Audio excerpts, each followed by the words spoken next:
तर big boss मराठीचा एक नवा प्रोमो समोर आला आहे आणि आजच होणार आहे या शोची पहिली वाईल्ड कार्ड एंट्री. काल झालं घनश्यामचं एविक्शन आणि आज लगेच एक wild card entry big boss मराठीच्या घरामध्ये एंट्री करणार आहे.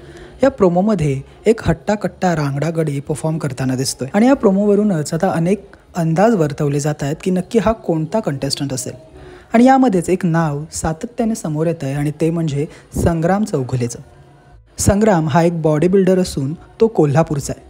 तो सध्या पुण्यामध्ये स्थायिक आहे आणि त्याने मिस्टर युनिवर्स 2012 हा खिताबसुद्धा जिंकला आहे. संग्राम मिस्टर इंडिया 6 वेळा आणि मिस्टर महाराष्ट्र 5 वेळा अशा कॉम्पिटिशन्सचा विजेता आहे. जर खरंच संग्राम हा वाईल्ड कार्ड एंट्री असेल तर नक्कीच अरबाज पटेलला एक मोठी कॉम्पिटिशन या घरामध्ये आता एंट्री करते. तर तुम्ही एक्सायटेड आहात का आणि तुम्हाला काय वाटतं कोण असेल हा वाईल्ड कार्ड कंटेस्टंट हे कमेंटमध्ये कळवायला विसरू नका आणि अशाच अपडेटसाठी मराठी TV मीडियाला सबस्क्राईब करा.